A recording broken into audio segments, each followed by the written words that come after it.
agenda research that can change industries as well as corporate open innovation.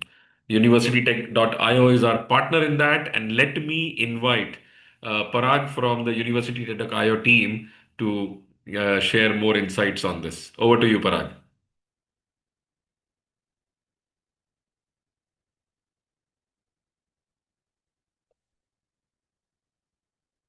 All right, thanks. Thanks, Hemant, for that. Certainly, it was a fantastic first day of the R&D Symposium, and so far it's like day 10. We are almost at the end of the Pitch Expo, but I think we're very fond memories of the entire event. Again, a quick introduction. I am Parag Agarwal, the co-founder and CEO of UniversityTech.io. We are building a global bridge between academia and industry to accelerate technology transfer and translational research. We are the co-host of this R&D Symposium. First off, to kick off the agenda today on day 10 and the second day of R&D Symposium, we have structured lightning talks where, seasoned researchers are going to present their innovation and their IP. So without further ado, I'm going to make the introductions. Is that okay, Hemant? I'll start introducing all of the speakers today for this segment. So first up, we have Prashant Mali. Prashant is a professor of bioengineering at the University of California, San Diego. His research lies at the intersection of synthetic biology and regenerative medicine, with a long-term focus on developing technologies for gene and cell-based human therapeutics. In this regard, he has also helped pioneer the development of CRISPR and ADARs as powerful tools for DNA and RNA editing. He earned his BTech and MTech degrees in electrical engineering from the Indian Institute of Technology, Bombay, a PhD in biomedical engineering from Johns Hopkins, and completed a postdoctoral training in genetics at Harvard Medical School. His work has been recognized with numerous honors, as well as the Young Alumnus Achiever Award from the IIT Bombay. He's a highly cited researcher from Clarivate, and he was also elected to the American Institute for Medical and Bioengineering in 2022 and the National Academy of Inventors in 2023. So without further ado, Prashant, the stage is all yours. Yeah. Thank you, Parag, for the very kind introduction. And thank you to all the organizers for providing me an opportunity to present some of our work. It's a really unique forum, and I am really excited to be a part of it. And I really look forward to all the interactions that this leads to. So thank you again. So with that, I'm just going to pull up my slides. Give me 1 second. And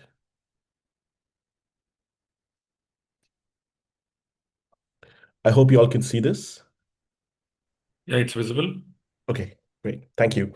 Yeah, so the topic for today for me, I'm going to focus on is, a long-standing passion area for my lab and for my own research, which is the ability to engineer genomes, to engineer next-generation gene therapies. And really the motivation for our work here really, sort of begins from the fact that, it's the genomes that encode the rules for all life forms. They account for the vast diversity of flora and fauna that we see around us. They also potentially account for the differences and traits between individuals. But most importantly, it's the aberrations in our genomes that give rise to a large spectrum of diseases that we see around us. So that being said, what we really need to do if we need to basically address these genetic diseases, what we need to do is to have a sort of 3-step cascade where we want to be able to read genomes. And once we have read genomes, we want to be able to interpret these genomes. And once we have interpreted these genomes, we want to be able to rationally engineer them.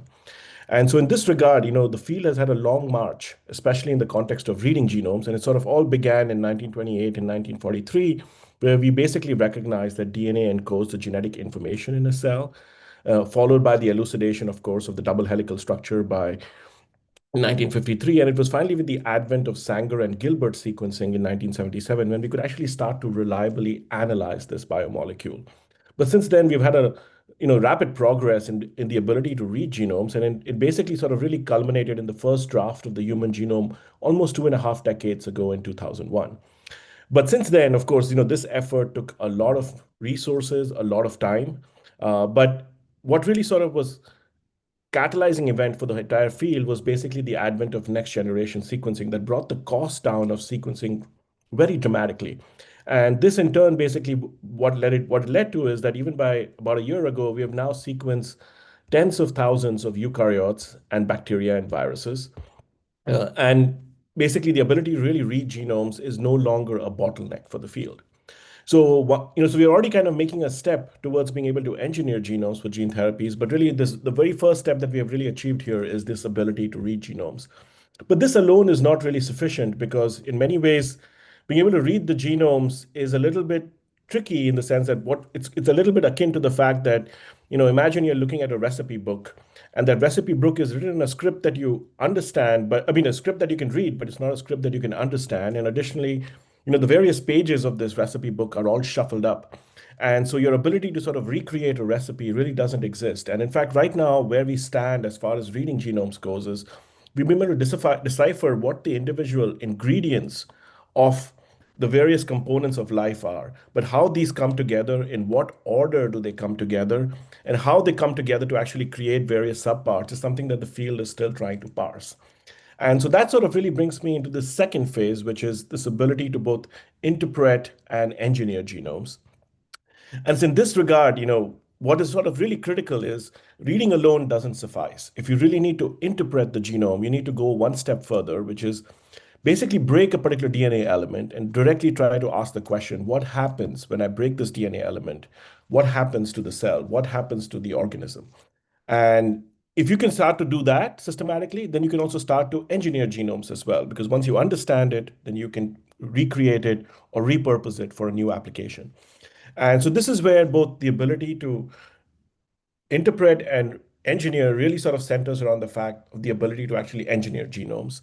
And if one can actually do that, then one can actually start to decipher complex biological processes. One can even start to engineer novel functions into organisms. And most importantly, sort of close the loop where we can actually go back and repair mutations in individuals that have genetic diseases. So how does one essentially go about doing that?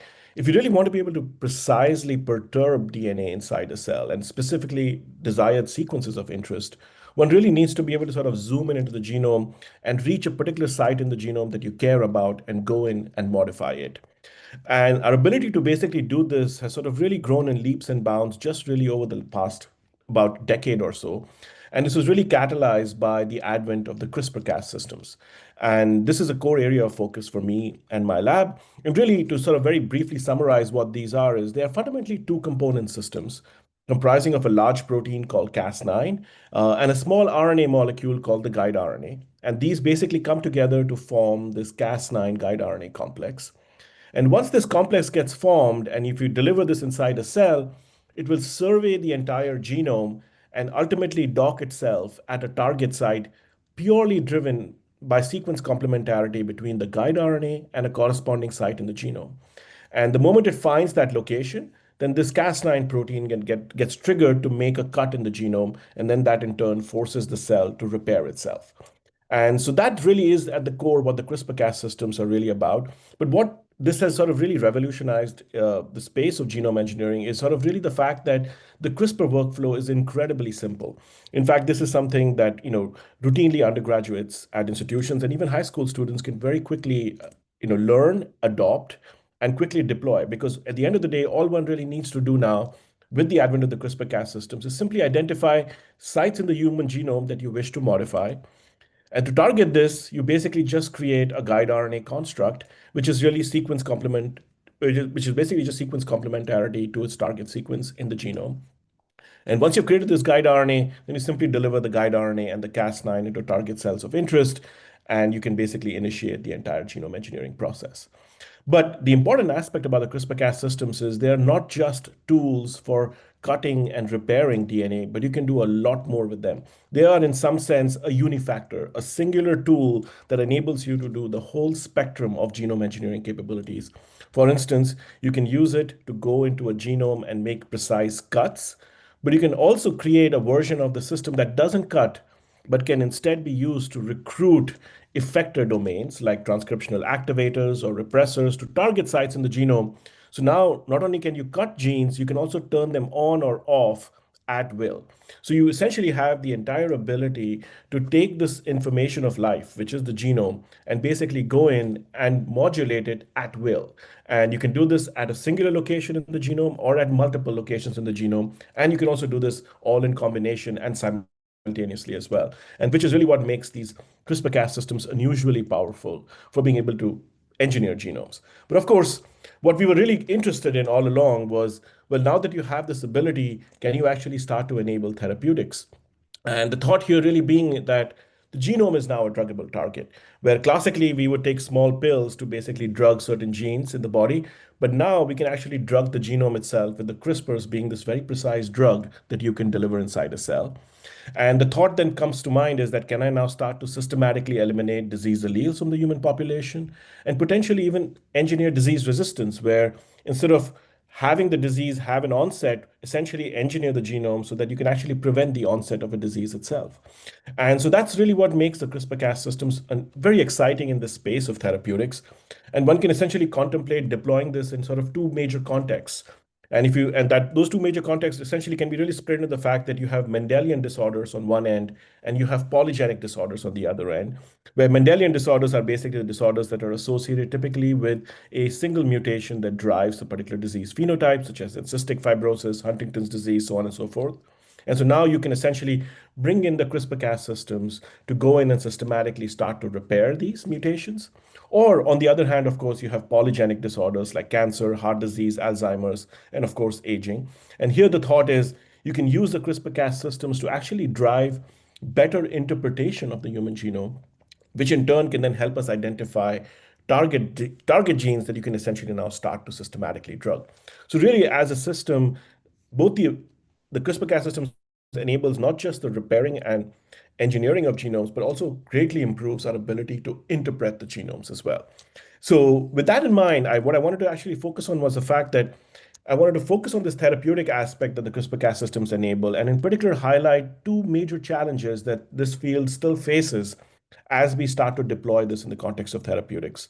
And these two challenges are, we still need to engineer the right therapeutic payload if you want to target a specific disease of interest. And the second is, unlike classic small molecule drugs that we can basically just swallow and they will eventually enter the bloodstream and eventually traffic through the bloodstream and reach the target cell types of interest and very quickly enter them, delivering these very large protein RNA payloads is a huge challenge. And that is the other major aspect that the field is trying to tackle. So essentially, to sort of re-summarize here, there are sort of really two major challenges for the field. One is, for a particular disease of interest, we still need to engineer the precise therapeutic payload. Of course, the CRISPR-Cas systems can start to enable it. And the second, again, being the fact that once you engineer this payload, now you need to be able to deliver it into target cell types of interest. So I'm going to give you two quick technologies that my lab has been building in both of these directions, and one that we're very excited to start to systematically move towards the clinical setting. So focusing first on engineering therapeutic payloads, here I'm going to give you folks an example of a disease area that we've been very interested in for over a decade, which is we've been very interested in trying to build a gene therapy for pain. And our motivation here really comes from the fact that if I, for instance, just look at the United States, there's been a 300% increase in opioid prescriptions. There's about 1 in 4 patients that become addicted to opioids. And this is not because of the fact that they're trying to get themselves opioids. It's just the routine use of opioids drives addiction in these patients.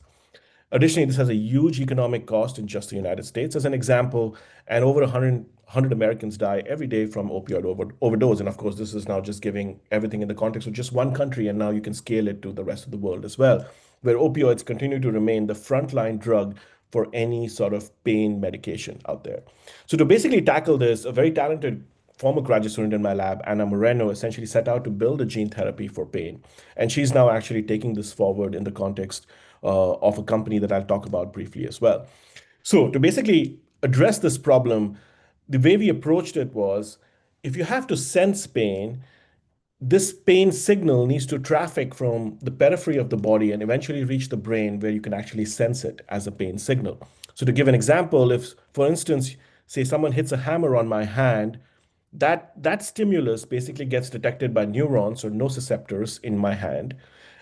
And once that signal is detected, that signal then starts to propagate towards the brain through these, through these axons. And the signal then gets processed in a bunch of cell bodies that reside in the dorsal root ganglia. And once they get processed out there, they then enter the spinal cord and then eventually traffic up all the way to the brain. And once that signal reaches the brain, then I know that I have a pain sensation. So that's really the flow of information from the periphery to the brain that basically tells me that I have a painful, stimulus that has been given to me, and now I should do something about it. So the thought really here was, can I actually block the transmission of pain? So if I can block the transmission of pain, then I can also block the sensation of pain. So that was the idea here that we wanted to look into. And the way we did this was, we actually went back to the old aspect that I mentioned before, that can we actually read genomes to actually allow us to interpret the genomes to actually enable a therapy. And so in this context, what folks have been doing is they've been sequencing various populations around the world, and with individuals that have novel traits. And in this process, what they discovered was that there are certain humans that are completely insensitive to pain. And the reason they're insensitive to pain is because they have a nonsense mutation in a gene called SCN9A. And this gene encodes for a sodium channel called NaV1.7. And the very interesting thing about this is these individuals are otherwise completely normal. They have normal motor function, they have normal IQ. The only thing that they do not have is this ability to sense pain. And so what we started to wonder was, can we actually take this observation in human biology and use it to actually create a therapeutic? And so the way we basically went about doing this, and this is work that we have now already published, is we essentially recreated this entire scenario in an animal setting. And the thought was, now if I take an animal and give it some noxious stimulus in the periphery, then what we want to do is we want to target the NaV1.7 gene in the dorsal root ganglia. These are the cells that express the NaV1.7 gene. And essentially, we just want to block it. And we want to block it by using the CRISPR-Cas systems delivered using, in this particular instance, an adeno-associated virus that is injected intrathecally. You can sort of think of it as an epidural injection, but one layer deeper. And the thought is we will give the CRISPR-Cas systems, they will traffic into the nucleus of the cell, they will reach the NaV1.7 locus and essentially just shut it down. And if you can shut it down, then essentially the hope is that I can now block the transmission of pain from this external noxious stimulus that was provided. And then in that sense, essentially create a gene therapy for pain. So that's how we would basically block the pain signal. And so to do this, we first basically focused on being able to efficiently deliver to the dorsal root ganglia. And here we basically delivered using AAVs, delivered into the lumbar region of the spinal cord. And you can essentially go into the dorsal root ganglia and show that you've completely shut down the expression of NaV1.7 gene. And now that you've done that, now we can actually start to see if this actually has an impact in various pain settings. So in this particular example, we're looking at gene therapy for inflammatory pain. And the way you measure this particular pain model is that essentially you take these animals and you shine basically a heat source on their paw. And at some point they will flinch that paw because they are in pain because of the associated heat. And then so for a normal animal, it takes about 10 seconds for them to flinch their paw. But now if you give them an inflammatory substance such as carrageenan, their paws become very inflamed and they will very quickly flinch their paw. So within a few seconds, they will flinch their paw, basically indicating to us that they are in pain. Now, if I take an animal that was given the gene therapy, but not the inflammatory agent, the animal behaves like a normal animal. But what was very exciting for us is that now if I take this animal and give it this inflammatory molecule, it continues to behave just like wild type animals. And essentially, the pain in these animals is basically taken away in spite of this sustained inflammation in their paw, and they're behaving just like wild type animals. The important aspect actually about the gene therapy additionally was the fact that you can now have pain relief that lasts for a very, very long period of time. And in the case of mice, we tested this out to at least about 300 days, which is about half the lifetime of a typical mouse. And we actually imagined that this could last for the entire duration of the animal's life as well. So really, this is a single source of gene therapy that is completely non-addictive, but also can give you very persistent pain relief, especially in the context of chronic pain settings. But of course, this was just an example of inflammatory pain, but there are many other forms of pain that are very relevant and very prevalent. And one such example is chemotherapy-induced neuropathy, where patients will take chemotherapies, but about half of them will actually withdraw from chemotherapies that are life sustaining because of the associated side effects. And one such major side effect is the fact that just a physical touch in these individuals results in a huge amount of pain. And that pain becomes unbearable, and hence they stop taking chemotherapies. And so, what we can essentially do is we can essentially recreate this entire scenario in an animal setting as well, where we can take animals, give them cycles of chemotherapy, and essentially within a week, they become very, very sensitized to any pain stimulus.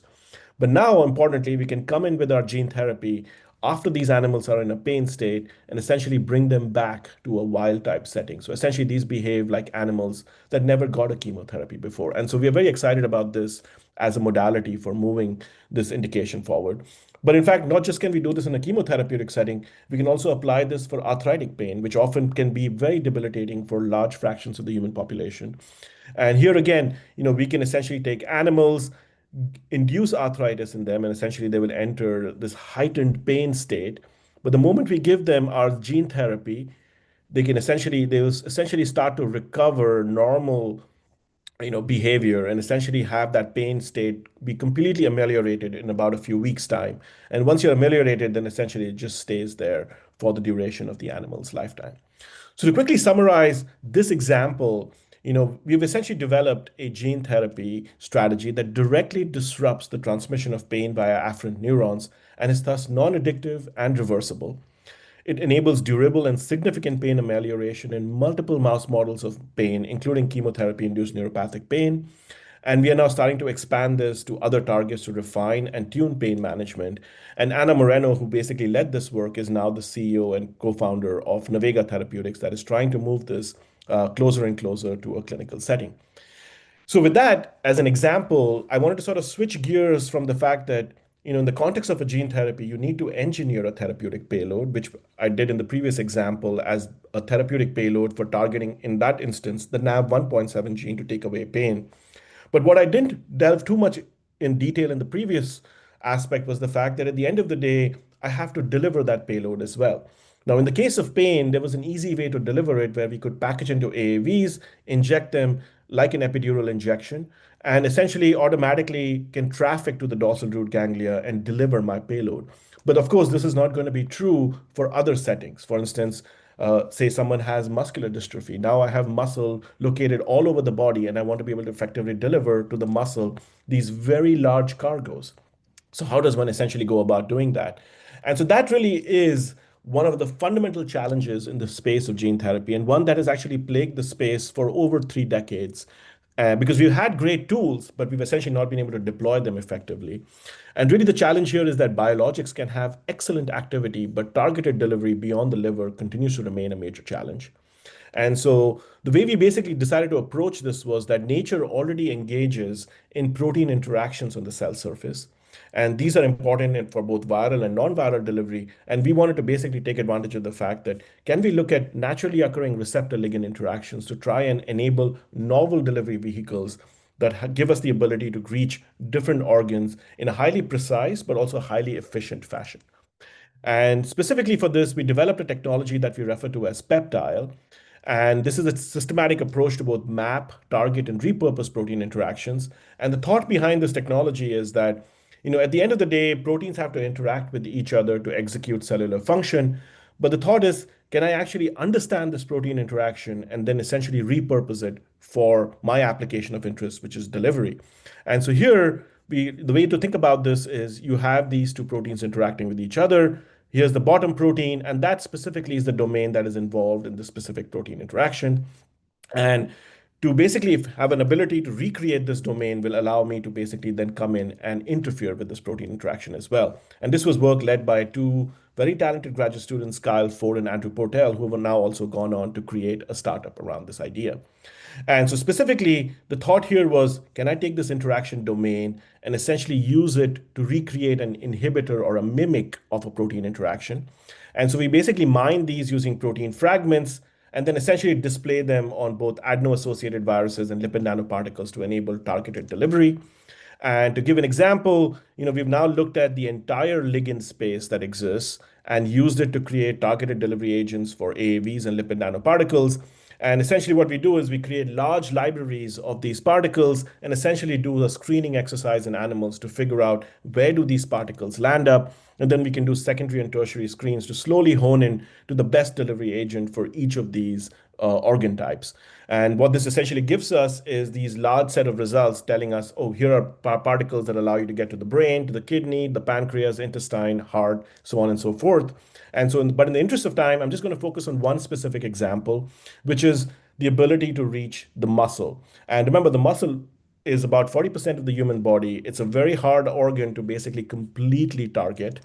And so what we discovered in some of our work here is a very potent muscle capsid. We refer to this as AAV9.muscle that improves delivery to the muscle by over 200-fold. But importantly, it detargets the AAV from the liver, which is a very common off-target organ. And for instance, if you take animals and you give them the original AAV9, but now instead give them this AAV9 that has muscle tropism, essentially every major muscle group in this animal lights up. And so we were very excited about this. And not only does this work in mice, this also works in primates. And you can essentially see that same aspect where you can target all the major muscle groups, but your liver is completely negative. And also, this works in human cells as well, where you can give them into human muscle cells, such as human cardiomyocytes, and have this robust delivery. And so with that, now we are essentially using this to target both genetic myopathies, as well as using this in the context of both aging-related diseases as well. For instance, in Duchenne muscular dystrophy, we can now go in, take a payload to target the mutated dystrophin gene, essentially restore expression of the gene itself, and do this not just in mice, but also in primates. But we can also use these delivery agents to give factors that can promote muscle regeneration. And specifically here, we are looking at a protein called follistatin. We can give these inside animals and within a couple of weeks really drive robust 10 to 20% muscle gain in these animals. And this also works in the context of a primate setting as well.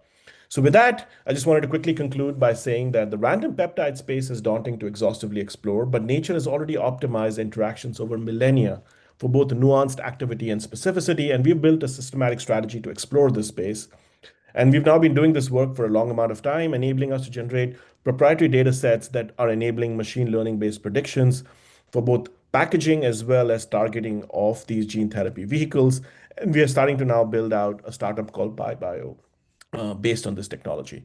So with that, I just wanted to acknowledge my research group, my close collaborators, funding sources, my mandatory disclosures, and with that, basically conclude my presentation. So thank you. Thank you so much, Professor Prashant, for your path-breaking work and presenting it in a way that all of us can really appreciate. So to the audience, this is now your time to vote. There are two questions that are going to come up on your screen. And we're going to ask this, for all of the speakers after all the presentations. So the first question is, how investable is this research? And the second one is, how impactful is this research? Please do vote. Your screen will light up with the polling questions right about this time. Yeah.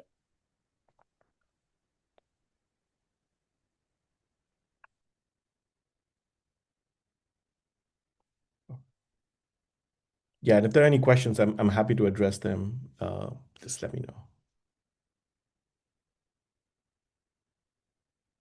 know. Perhaps you can show your slide of your contact information. I don't think we have time for questions, but if somebody wants to reach out, is there a way to? Yeah, I can just provide I'm in the chat. I'll just provide my email address. So, okay, yeah. Okay. So that's my contact information, and folks can feel free to contact me.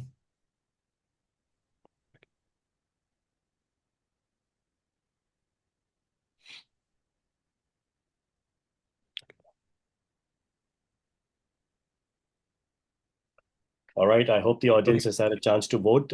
Hemant, where are we with the polls right now? Can we get a status check? The polls are running on the Vertrio platform where our audience is. Okay. One by one, both the polls will be run. Sure.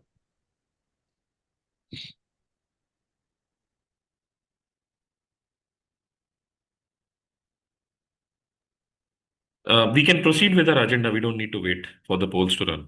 All They will right. run in the Okay, back. great. Okay, great. So, all right. Well, thank you very much. Thank you so much again, Professor Prashant. Yeah. All right. So I'll move on to our next speaker now. So this is Venkat Narayanan. Uh, Venkat is the co-founder and CEO of Peptris Technologies. It's a leading AI-driven drug discovery to accelerate novel therapeutics. With 25 plus years in systems and software innovation at Philips and Prism Displays, and a background in mathematics and computer applications from IIT Delhi, he brings deep computational expertise to solve complex problems. Um Venkat, welcome, and over to you. Thank you. Thanks, Parag. And of course, it was a great presentation by Professor Prashant. And then to continue from the momentum is going to be a tough challenge, particularly with the great presentation that you saw first. But of course, let me do my bit. I'm Venkat.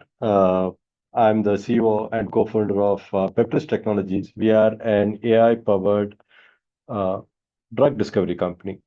And taking off from what some of the things that Prashant told, I will also talk about how some of these problems in these areas are being addressed currently.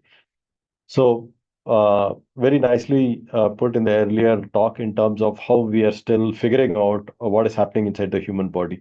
Yeah. So it is like you have a machine in front of you. You have found out what the nuts and bolts are. You have kind of mapped each of the nuts and bolts there. But we're still figuring out how the whole damn thing works, as in terms of how do they come together and how do they run. And that is the challenge that biologists are facing day in and day out. As in, the more that you're mapping it, the better your understanding is. But we are still a long way from actually understanding how the human body works in its entirety and what we can do to get back normalcy when there is some problem with it. Okay? And drug discovery takes a humongous amount of time. It takes more than a decade and $2.5 billion. So if you have to take these numbers with a pinch of salt, in terms of it's not 12 doesn't mean 12, it's anywhere from 10 to 15, that could be more. And 2.5 is like kind of the amortized cost of bringing a drug to the market. Yeah, precisely. In terms of with all the failures and everything included, it takes that kind of this. And why is this? Why is this a challenge? Why is that drug discovery so hard? Is it really rocket science as we call it? And the fundamental ones is we are still assembling the pieces as to what is happening inside and how the whole thing works. And incidentally, one of the things that all of us over time would have said that, okay, we took this drug and there are some side effects or there are some challenges with it. It's only given when you have a very severe condition and so on. The reason is because a molecule that or a drug or a therapeutic that we as humans take not only needs to go correct the problem, but shouldn't do anything more. Yeah, and shouldn't actually interact with any of the other proteins or any of the other targets that we call them inside the human body.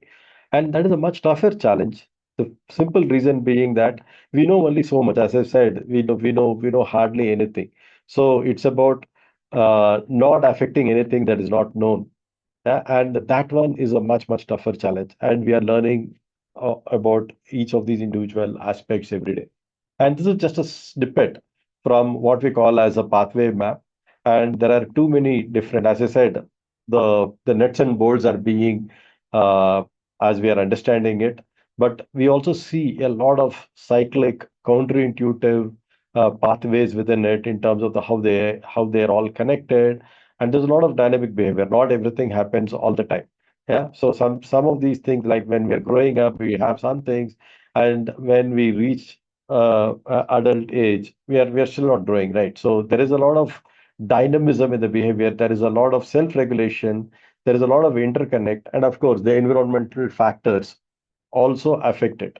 So it is not just about what we know, but also what is external that also comes and affects the system. So that makes one aspect very complex. And if you think that was easy enough, as in like we try to understand some pathway and figure out what is going wrong and try to set it right. Now we need to set it right using one of the modalities is what we call as a small molecule, and the small molecule universe is about 10 power 60. Yeah. And we need to pick up a molecule from this 10 power 60, which goes in, does exactly what we want, as in modulate a protein of interest, but not modulate anything else. Yeah. And this problem makes it much tougher. And when you look at a number like 10 power 63, you're really talking about the number of molecules, which is not even just about what do you call that, iterable. So you're talking about you can't even estimate as to how tough this problem is because we are really dealing with orders and orders lower than it in real. And to pick up from this one, you really need smarter algorithms. You need smarter ways of looking at it. And with our understanding of the human biology improving and nowadays the needs of actually making these molecules better and so on, we are at a cusp where we are probably able to get more therapies faster, but we're still a long way. And this one is like kind of from a very large map. This is what I call as the typical drug discovery pipeline, right from what we call as a target identification to finally a clinical trial followed by a drug. So this whole continuum here. A typical timeline, as I said, is 12 years. Actually, it's a lot more when you also include target identification and so on. So what are we really talking about as a target here? We're talking about a protein as a target here. Protein is the building block within, and they are pretty much part of every functional aspect that we are. And when you look at things like AlphaFold that came up with a lot of structures and so on, here we are talking about the structure part of it kind of well understood a bit more than what we were about probably 5 years back. But then proteins are not really like small, rigid objects that are there in the human body. They are still very live, dynamic objects with multiple shapes and a function following that. And we've still not understood all the functions yet. And that is the reason why finding a target within the human body which could potentially modulating it could solve a problem is still a very tough one. Yeah? And that could potentially have a lot of transformative effects the moment we look at all the data that is being currently generated using a lot of omics, basically a lot of uh, uh, what do you call work that is done by the biologists, the chemists, and the automation and the AI doing it, yeah, to directly translate it into a proper validated target that then moves into what we call as a really high impact area called preclinical drug discovery. Yeah, this is where knowing that what the target is, trying to figure out how to modulate it as to how do we really modulate it using the small molecules. And that problem is what Peptris is trying to solve. So we are precisely in this area, trying to find out first a molecule that will interact with the target of interest, followed by optimizing it for all the drug-like properties. When I say drug-like properties, typically like will it reach the right place at the right time in the right quantity and not anywhere else, and not affect anything else much, which are all like kind of based on what we know so far. And the next phase of it would be like when we have a molecule like that, move it over to what we call as a real preclinical development and clinical trials post that. So Peptris is focused on these areas. So I'll get into the details. So when we look at what is the data that is available, so I'll give a quick peek on what is available so that we also understand why the problem is tougher very clearly. Okay. So in terms of what we have out there is idealized data. Yeah, in terms of uh, a very rigid protein structure that is available. There is a lot of assay data that is available, but each lab that performs an what do you call experiment with its different conditions and so on, when they put up the data out there for us to see, there is a lot of variation between this data itself. Whereas when we look at the real data, when we do this one, it's a lot more noisy, and it is going to be a lot more noisy because primarily because biological tests are inherently noisy. We need to really look at trends, look at typical uh, ways and means in which it can modulate it, but not to the precise level that you would expect it from an engineering world.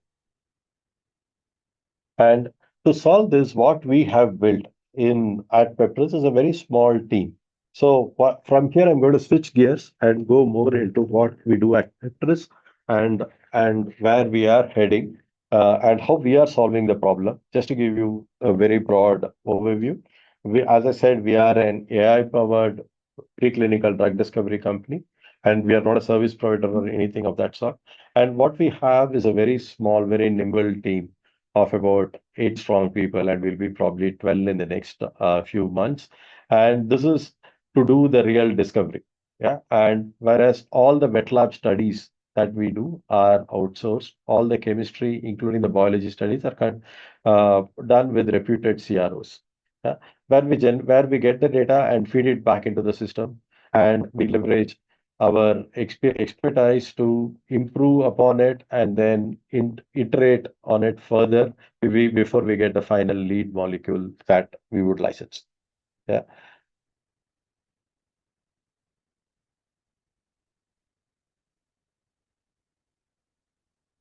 So at the broad outset, I told that we go behind targets, which are the proteins, and we find molecules. One thing that I should also tell you is that by looking at all the assay data and all the molecular data, we saw a gross asymmetry. We are talking about 10 power 60 possible molecules at one end, and at the other end, we are talking about 10 power 5 or 10 power 6 possible assay data. And the total number of proteins is again in a few thousand. So this asymmetry as to how do you predict whether a small molecule will interact with the protein. This asymmetric data, using it and to predict it is a very tough problem, and it is not a very easily generalizable problem. And to this effect, what we did is we said, okay, let us do an unsupervised learning. So these are all like after making a few mistakes, building models, looking at the data, and looking at how well we are able to generalize, we realized that it is better to go to the basics first and look at how do we first understand chemistry better? How do we understand the molecules better? And then have a much better generalization, because that is where the real gross 10 power 60 numbers are staring at us. Yeah. And for that, what we did is we did a sampling again, and then kept increasing the sample. And now we are at a couple of billions of molecules that we sample. And we have an unsupervised learning through which this is basically typically a transformer architecture, which is running on what we call as a novel molecular language. I'll get into the language in a bit, but this is not the standard smiles or the standard way molecules are represented, but a bit more richer format that we added on to the typical formats to ensure that we have a much generalizable molecule format. And the next one was use a foundational model to learn embeddings, and with that perform an array of tasks. Yeah. When I say an array of tasks, all these are very critical for a molecule to become a drug. The first block that I call here is the ADME properties. ADME stands about absorption, distribution, metabolism, excretion, and toxicity. This is what I was talking about.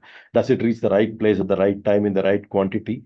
Will it get metabolized faster? Will it be there in the body long enough for it to have a therapeutic effect and so on? So this is the set of properties that we predict. Similarly, we are able to generate novel molecules because we start with a smaller number, but then being able to navigate the whole larger space is a key here, and that is where the generative piece comes in. And the third piece is, of course, the target affinity prediction. This is the course level prediction that we can do at the first level to figure out whether a molecule will modulate a protein of interest. Yeah. And what we do with that, we do this churn as in terms of use a platform, basically a set of algorithms that are tuned in one after the other to look at first a large space like a 30 billion NMN library, which is a virtual library, which is purchasable, but not actually synthesized after we have ordered it, and move on from there on to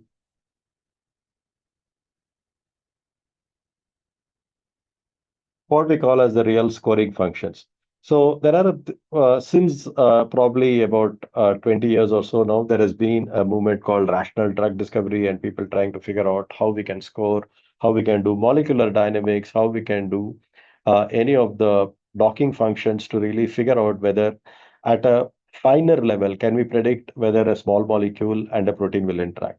What we have taken this one is built on top of it using AI post prediction and scoring algorithms to give us a much better handle on how a small molecule and a protein will potentially interact.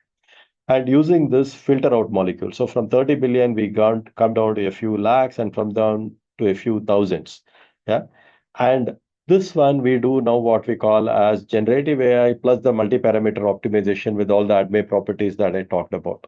And then make that system a bit, make that shortlist a bit larger, go back, search for more, do more, and then keep iterating. And when you do this in silico, which is basically all at a computational level for over 50 or 100 times, we finally come up with a distilled shortlist of about 100 molecules or less, which are potential diverse molecules that we want to test in a lab. Yeah. And once this lab, when I say tested in the lab, because these are just plain predictions, testing it in what we call as biochemical assays or cellular assays to begin with is the key to figure out whether this prediction actually translates. So to say, we have a hypothesis and we have a model which is built on that hypothesis. Now, does that hypothesis really work? And does the model really have accuracy? So these two are getting tested in the lab, getting them back into the enriched set, improving our algorithms, and doing this iteration a couple of times is what takes us from finding a molecule which is potentially going to be effective or having a therapeutic value in a particular disease indication. And then what we call as preclinical development on top of it, where we actually optimize on a lot of these properties as well as improve its efficacy on the primary target before we can take it into licensing stage. And so just a quick double down on the something that I was telling about a novel chemical library and so on. I thought this audience will be a bit diverse. So who would want to hear not just the headlines, but also see some of those internals. So a typical old way of SMILE is like a text representation like this. It's just a 1D string. It, of course, has a syntax which talks about how they are connected and so on, but nothing beyond.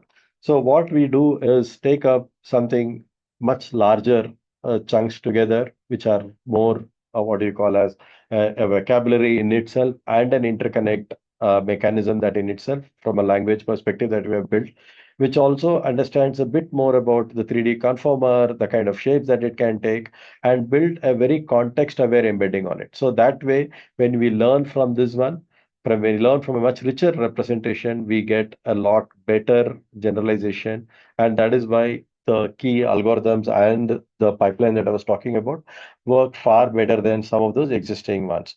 Of course, there are a lot more AI companies out there like InSilico, like Recursion, and so on. We constantly keep benchmarking with some of the data that they publish to ensure that we stay on top of the game. Yeah. And of course, I'm not saying that we beat them all. We are always in most of the benchmarks in the top 5. But the key is like how we are being able to translate it across properties, across therapeutics, across protein targets to get something what we call as a workflow, which helps us move across in the value chain. Yeah. And we use these algorithms to do what we call as novel chemical entities. Repurposed drugs. Repurposed drugs is a very interesting way of looking at it. We have about a few thousand molecules that are currently uh, approved and they're in the market, and they're basically with a lot of what do you call safety data available out there because they have been used in patients. Now, if we have a rare disease indication, if we are able to use one of these molecules and convert their side effect into the main effect for that one, technically, yeah, because whatever has been discovered, it just not is about on a single target or just doesn't not modulate anything else. If you're able to find targets that it modulates, which is very critical for a rare disease indication for an unmet need, we can actually repurpose it, which essentially means use that molecule in a context which is not designed for.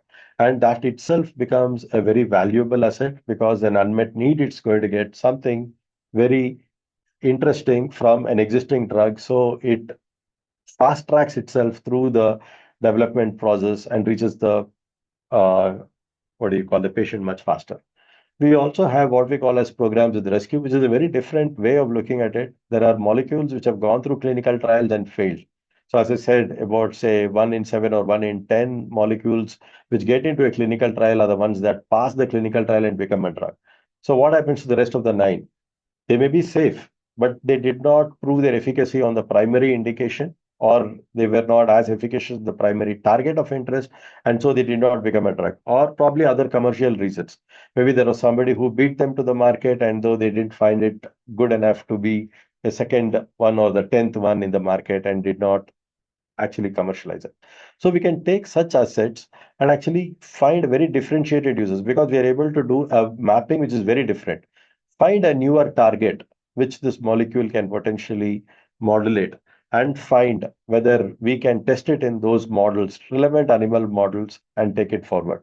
And these are programs that we have just starting, and a couple of programs where we have seen some very interesting data, where we are able to use them in an indication which is very different from what it all started off as. And probably if you're able to get this proof of concept across into humans, we may have something very interesting. So while I told all the stories about what the algorithms are and what we are attempting and so on, I would also like to highlight one use case, which is a molecule that we licensed called PEPAR-124, for a condition called Duchenne muscular dystrophy. And Prashant actually talked about Duchenne muscular dystrophy very briefly in the last talk. And this is a disease that affects boys typically, and it's a very muscle wasting disease, debilitating disease. The kids are wheelchair bound when they're by the time they are about 10 or 12 years old, and they don't live past their early 20s. And finding a therapy for it which could potentially improve their quality of life. I'm not talking about reversing the disease here like a gene therapy, but improving their quality of life and making it much more worthwhile living, and also helps the not just the patients but also the caregivers, because the patients are able to have a much better quality of life, do a lot of things on their own, something that would not have been possible without a drug like this. And this is a very key what do you call milestone for us, because it went past what we call as an orphan drug designation, and we are currently having uh, an IND filing for it going on, and we expect it to start clinical trials by the end of the year. And so this is one real accelerated path that we've been able to use AI from a concept to getting a drug into clinical trials. And we are quite upbeat about it. And if it makes it to the clinic, we should be able to see a drug which will help DMD patients by the year 2029 or 2030. Yeah. So beyond that, we have multiple programs across. Yeah. I would really like highlight a program again on conditions including DMD and immunology that we are working on, where we have a very novel molecule getting into what we call as advanced lead optimization currently. We have programs in oncology, particularly cancer metastasis, and androgen alopecia and alopecia areata, which typically is hair loss that we are working on. This is the licensed molecule. Beyond that, we have multiple molecules. One on, I was actually smiling when Prashant was talking about, because we are working on a pain indication as well, uh, in our using AI. And we have some very, very interesting early results, in vivo results, that look quite promising. So, uh, having said that, so why are we doing so many programs? And of course, AI is a hammer that we can hit it, but we're not going too many also. We are typically picking up both the breadth and the depth of it, being able to take all these programs as close to IND ready and license it. That is the model that Peptris is built on. So we'll probably start a couple of more programs across the next 2 quarters, and then probably have about 20 plus programs across. I know I'm running out of time. Uh, You have 5 minutes. and Yeah. perfect, perfect. Yeah. And the idea is to use AI to do this translation along with what we call as both uh, clinicians and others, so that we can get it in past the finish line into the patient's hands over time. And since I really talked about a couple of these indications, I would also like to, I don't know whether it's going to play here.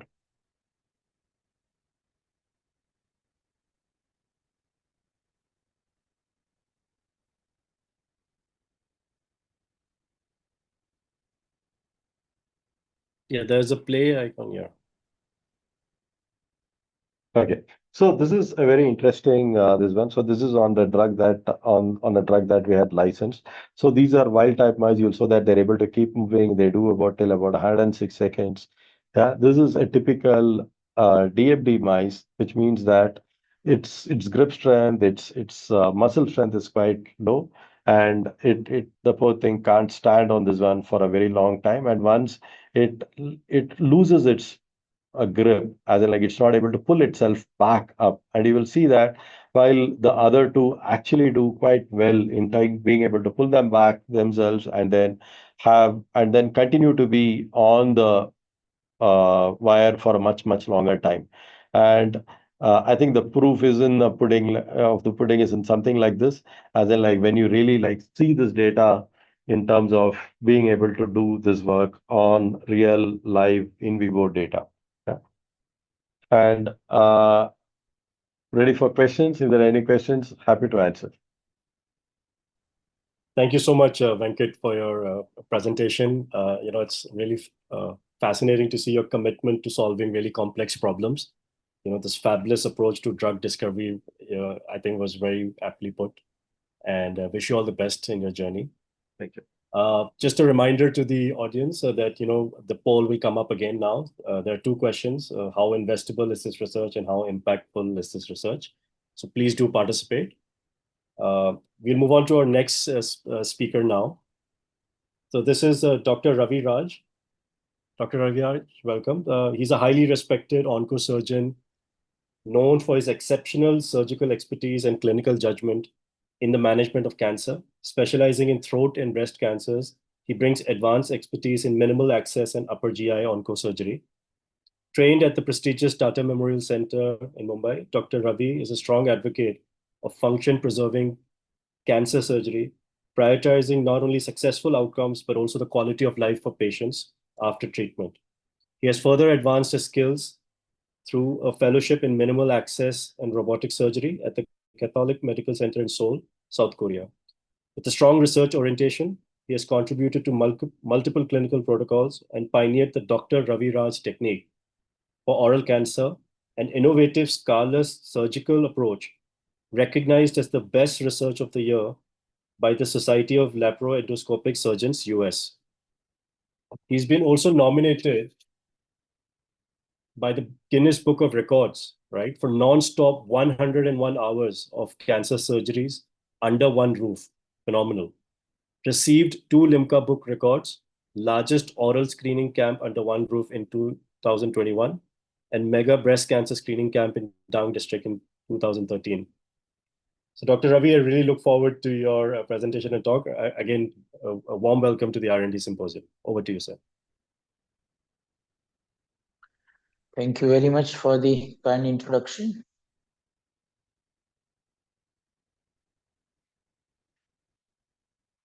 Yeah. So friends, good evening to all. This is Dr. Ravi Raj. First of all, I would like to thank the Teach Expert team for providing such a wonderful opportunity to share my skills and research to a unique audience. For the first time in my life, I'm talking to an audience which is not my medical background. As per the Indian culture, before starting to talk about me or my research, I would like to pay a tribute to my gurus and my Karma Bhumi Tata Memorial Hospital, Mumbai. Before I start, as the audience is not from the same, am I visible to all? Yeah. Because I am seeing only my presentation. Yeah, fine. So, Dr. Raviraj, let us talk. you have not shared the presentation yet, so we can see that is you, what I'm but telling. not the presentation.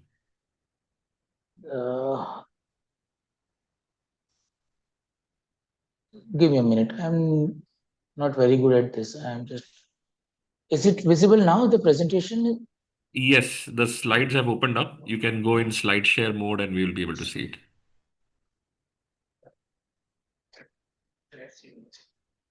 Is it fine now? Perfect. Perfect.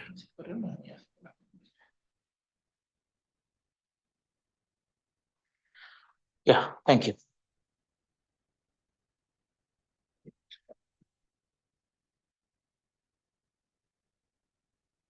So let me introduce to cancer first. As probably now everybody knows, cancer is basically uncontrolled cell growth and popularly known as a tumor, presenting also as a tumor. Now, what is the basic difference between a benign, that is non-cancer, and a cancer tumor? Right? There are many, but I would like to highlight just two. If a benign tumor, if a tumor which is not cancer, if it is not treated, it may increase in size, it may have pressure symptoms, but it will not kill the patient. It will never kill the patient. Whereas a malignant, a cancer, if not treated, eventually it will definitely kill the person. Another thing is, if treated well in time, benign tumor is cured. It will not come back. Whereas a cancer, even if treated well in time, even if treated most accurately, then also there are even a fraction, even a minimum uh, chances of coming back. So recurrence is, I would not say inevitable, but cannot be completely avoided. And why this happens? The main reason is the cancer cell typically loses the affinity towards the parent organ. Say, for example, in a normal person, my muscle cell will never leave and get circulated in the blood. Whereas a cancer, say, for example, and again in the muscle only, if there is a cancer in muscle, that same cell, if it is a cancerous cell, it has a tendency to spread. It will lose the affinity towards the parent organ. And this spread usually occurs by three ways. One is the local spread. Local spread is, you can understand, is direct in encroachment of the surrounding tissues. Another, I would like to highlight a bit more because not everyone may be knowing about lymphatic circulation and lymphatic spread. Lymphatic is basically, lymph is a fluid filtered from blood. I'm just trying to keep it simple. And as we are having blood circulatory system, all the channels in blood vessels and capillaries and veins and arteries, similarly, lymph also gets circulated in the body via lymphatic circulation system. The major difference is blood circulation is having a pumping chamber, the heart, right? Whereas lymphatic circulation is a passive circulation, and that is why it has different stations, and these stations are known as lymph nodes. Usually such nodes are along the blood vessels, particularly the veins only, right? There is an importance. It is part of basically immune system, and they work as a guard. What happens is whenever any pathogen, any, say for example a bacteria or a virus, or say for example cancer also, right? Whenever such insult happens to the body, that particular loco-regional area lymph nodes works to wall off that particular disease and does not allow to spread further, right? Whenever these nodes get overfilled, then the spread happens to the next level. And the third spread of the cancer, which is possible, is via hematogenous spread, that is via the blood. Now, what is oncology? Oncology is study of cancer, popularly three basically subtypes: surgical, medical, and radiation oncology. Typically, a surgical oncologist wherein the doctor treats the cancer by operating the tumors, by performing the surgeries. Medical oncologist, the doctor treats the cancer by giving different medicines, either via oral route or intravenous route, but it is a systemic therapy. You must have heard about chemotherapy, for example, right? Chemotherapy or targeted therapy or immunotherapy. These are the different ways where the systemic treatment is given by the medical oncologist. And the third one is the radiation oncologist. It is a specialized treatment, wherein the ionized radiation is utilized to treat and kill the cancer cells. Surgical and radiation oncology, two are considered as loco-regional therapy, whereas medical oncology, I mean medical medicines, are systemic therapy. Now, research oncology. Now, few minutes back only I have attended, I mean all of us attended this, one of the finest example of basic science research or the laboratory research in the first lecture. Whereas the research in oncology, this is a clinical research. This is a bit different than the laboratory difference, research. And there is no such classification of such researches, but I would like to describe in this way, that the research is broadly can be divided into two. One, where it is having higher impact on the community, and another where it is having the impact on the science. The researchers which focus on science, right? Usually they address the rare diseases, rare surgical procedures, or rare medicines to be something which is novel, nobody has done so far, and uh, which is a new thing, kind of development of the science. Say, for example, you must have heard about robotic surgery, right? The same surgery which was performed years back by open technique, putting an incision on the skin, now being performed by the laparoscopy or robot. This is an advancement. This is research. This is novel idea. But the thing is, reaching out to the community is difficult. Not only the cost, but so many other logistic reasons. Whereas researchers which focus on community, they usually address common cancers, right? Like large number of patients, and try to develop some cost-effective methods wherein it can be spread to many people at a time. TMS Tata Memorial Hospital, wherein my journey has begun. Basically, we have developed a combination of both. These are few researches where I have been involved with, and many of them I have continued after leaving Tata and starting my own individual practice. Also, I would like to focus the last one because majority of my clinical research has happened on this front is the role of neck dissection. Now, what is neck dissection? Let me introduce one before I jump onto my particular research technique. Right? In oral cancer, as I told you, whenever any insult like a cancer happens in the body, lymph node has a tendency to catch hold of those cells, which can spread to the rest of the body. Right? So the first station of spread of any cancer is a regional lymph node. Right? And for oral cancer, neck nodes are the basically the representative nodes. Neck is further divided into different 5 levels of lymph node. You may not need to go to the details of that. But I have shown this figure just to highlight this area. If you can appreciate behind this year, this is I have written as 2B. Right? I'll explain in the consecutive slide. But just have it in mind that level 2B is something important in the neck dissection. Typically, historically, neck dissection has been described as a radical neck dissection, wherein we remove all the fibrofatty tissue of the neck, starting from the mandible, means bone to bone. Right? I will not go in the details, just not to bore you. But the thing is, we don't remove the nodes one on one. It is not a berry picking. We remove the nodes R block along with all the fibrofatty tissue, and the structures which are coming in the way also needs to be sacrificed, right? Among all, the second line, SCM, IJV, and 11, right? These are the non-lymphatic and important structures. The rest out there, I will not mention, but these 3 are important structures which are having a significant sequelae, a morbidity, you understand, right? That is basically the suffering, significant suffering after the surgery.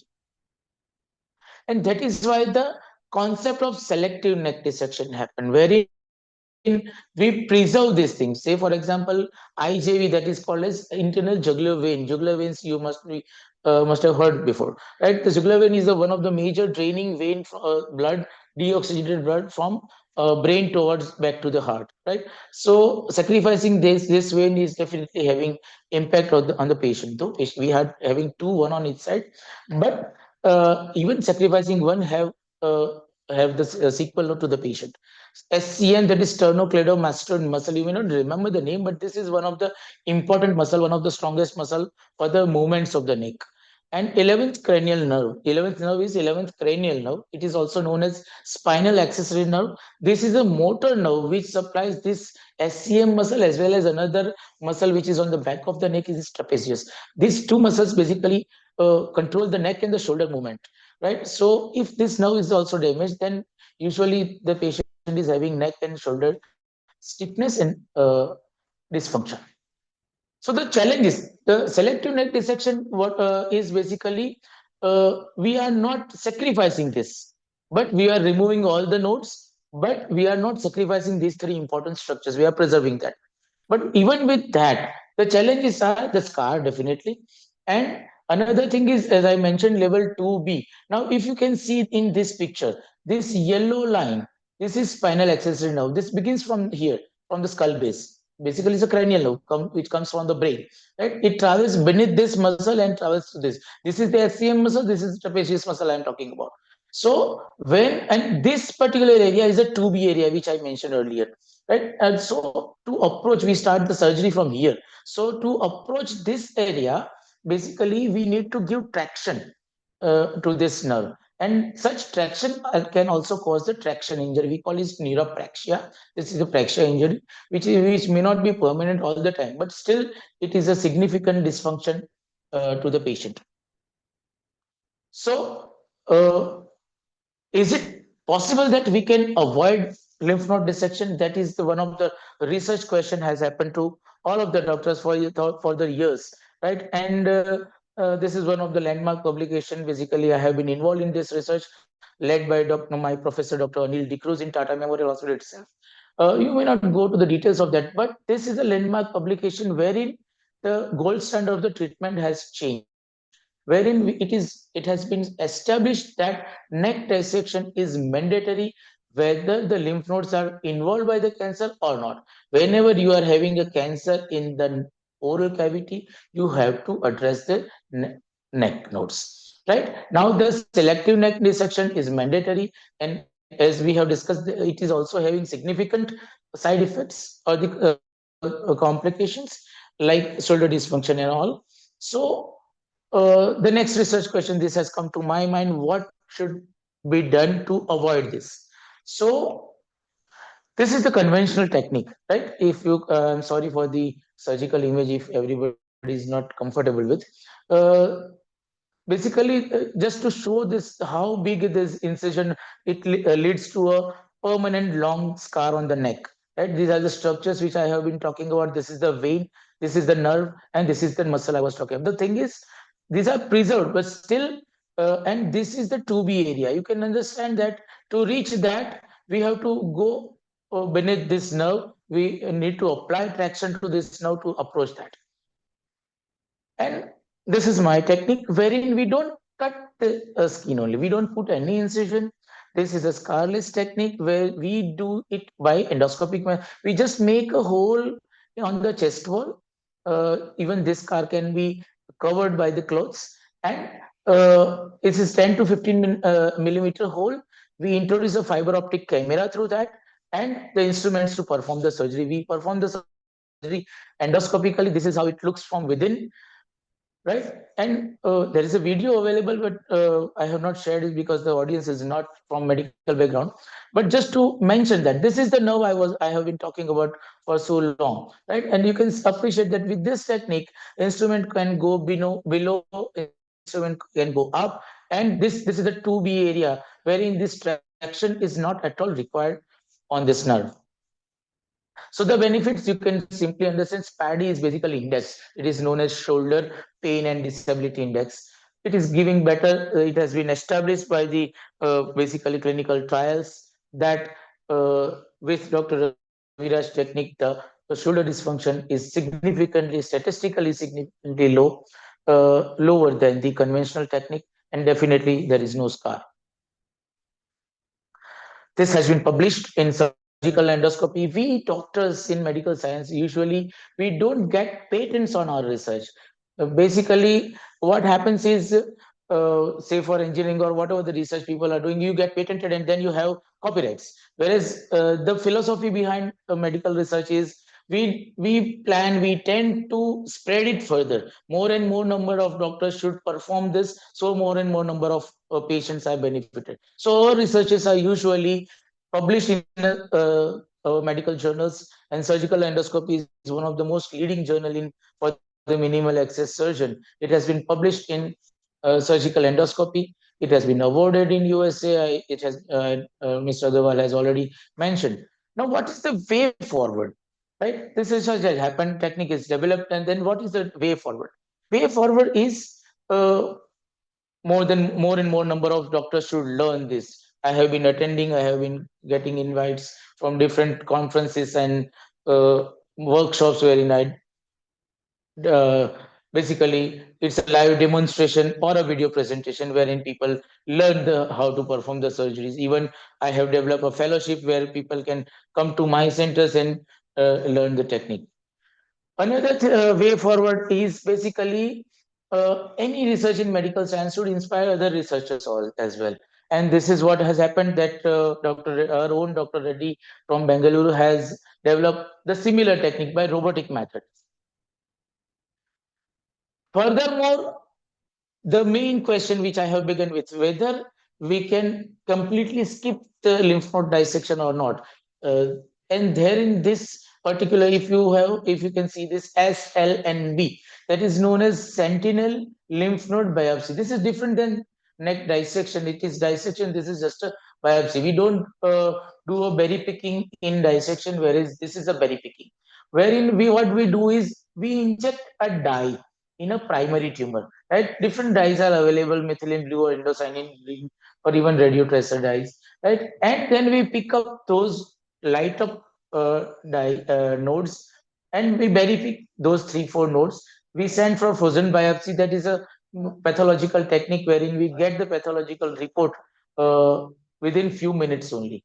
Right, and if the nodes are negative, we can skip the neck dissection. So this is another development on the same platform, right? But this is again not available because frozen biopsy now everything is not available at all the centers. These are available in tertiary centers, but this has developed.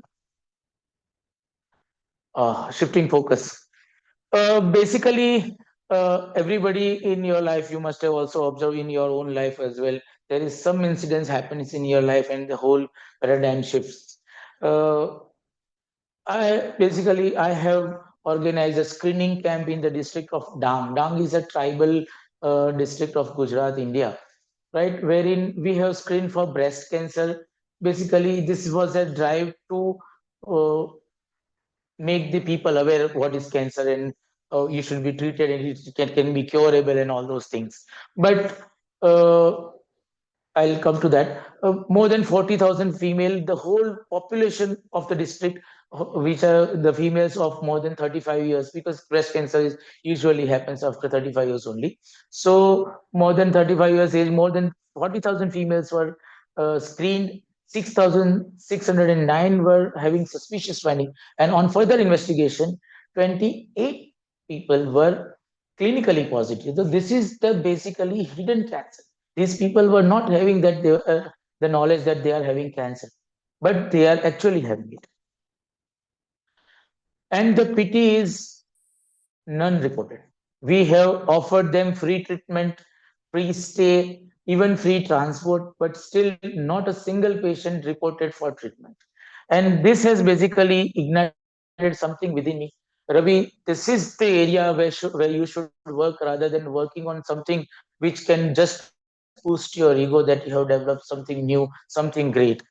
If it is not available for the large number of patients, then it is, to my own understanding, this is less useful than the bigger researchers.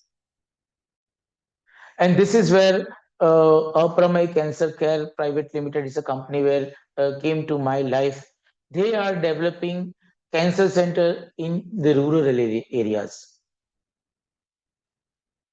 But I am a doctor. I am not a businessman. So my focus is on treating my patients and performing few research on the cancer patients. Right. So my focus has shifted to locally advanced oral cancer. Now you can see the from the words only you can understand. From the early oral cancer, the Ravi Raj technique is for the early oral cancer. I have shifted to locally advanced because in rural population awareness is not there. People are afraid of cancer. People are afraid of even treatment as well, right? So the more number of patients, the real India, as Mahatma Gandhi ji has said, real India stays in rural areas. So this is the main shift in my understanding, wherein now I am working on more of advanced cancer. Now, what is locally advanced? Cancer is broadly divided in early cancers and advanced cancer. Advanced is again divided further into locally advanced and advanced. Advanced means stage 4, last stage terminal, wherein the spread of cancer via blood has happened from one organ to a distant organ. Say, for example, a tongue cancer has reached to lungs or liver. Usually, these are not curable cancers. locally advanced cancer, which are known as non-operable, but not non-curable. But at present, the cure rate is in the range of 10 to 15% only. And the current standards of treatment, right? I am mentioning first the intent. The intent of the treatment is palliation, because as I told you, it is hardly 10% cure rate. So the intent of treatment is palliation. Palliation means either just relieving the symptoms or prolonging the life by few weeks or months or maybe years, right? And the treatment given at present, what is the gold standard treatment is chemoradiotherapy. It's a combination of chemotherapy and radiotherapy. The sequences may vary from patient to patient, either chemotherapy first and then radiotherapy, or can be given concurrent or likewise, depending on the patient stage and the disease. Now, where India stands, the typical Indian patient, particularly oral cancer, I'm talking about, typical Indian patient is a young adult. The common age of presentation of oral cancer in India is 25 to 35, whereas typically the Western world, where majority of the guidelines are developed for oral cancer treatment, are usually 40 to 50 years, late middle age, right? So our patients are different. Our patients are well preserved, right? If you see a locally advanced cancer, if the patient covers the face, you will not be able to realize this is a terminal cancer and this patient is going to die in another few weeks or months. That is the typical presentation of India.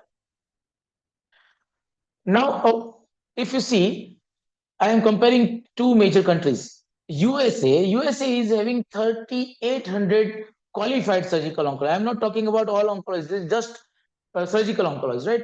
Qualified 3,800 surgical oncologists are there in USA, whereas in India it is 4,000. This is latest figure I'm talking about. And the cancer care, uh, oral cancer comprises of 45% of all cancers in India, whereas it is only 5% across the globe, right? So we are having more number of doctors, more number of patients, and still we are following the Western guidelines.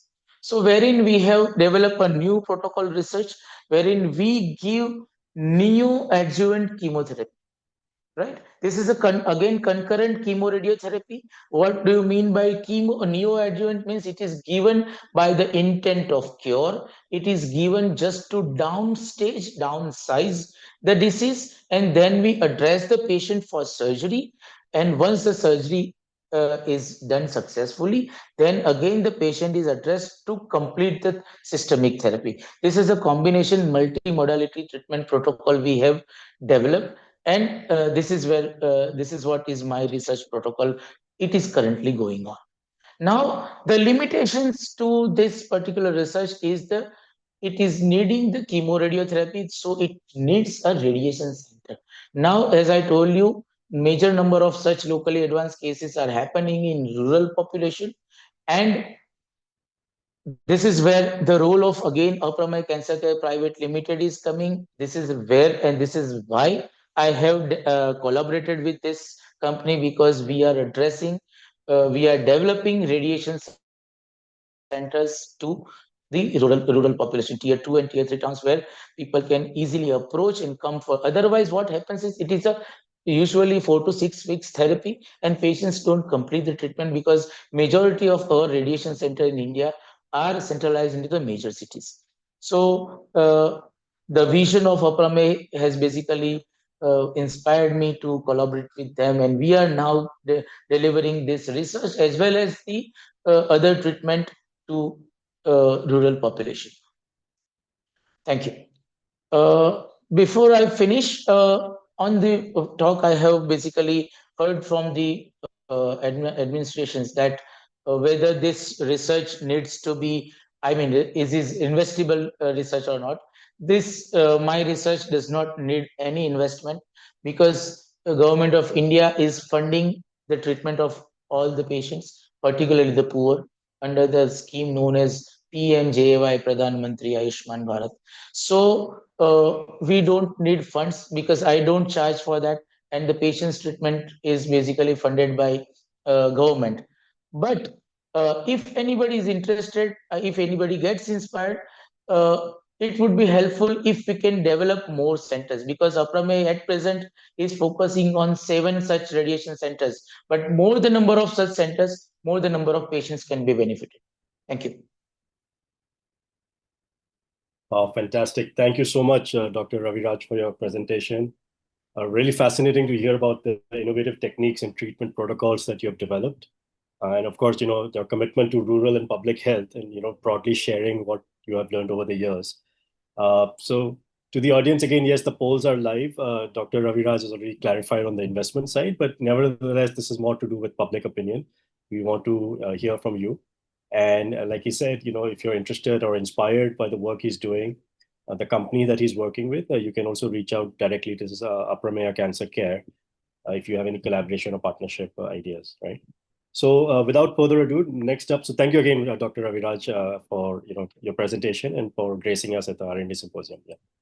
So without further ado, let's move on to our last final speaker, last but not the least, Dr. Srinivas Padmanabhuni. Dr. Srinivas is the co-founder of testai.ng.com. I hope I'm pronouncing it correctly.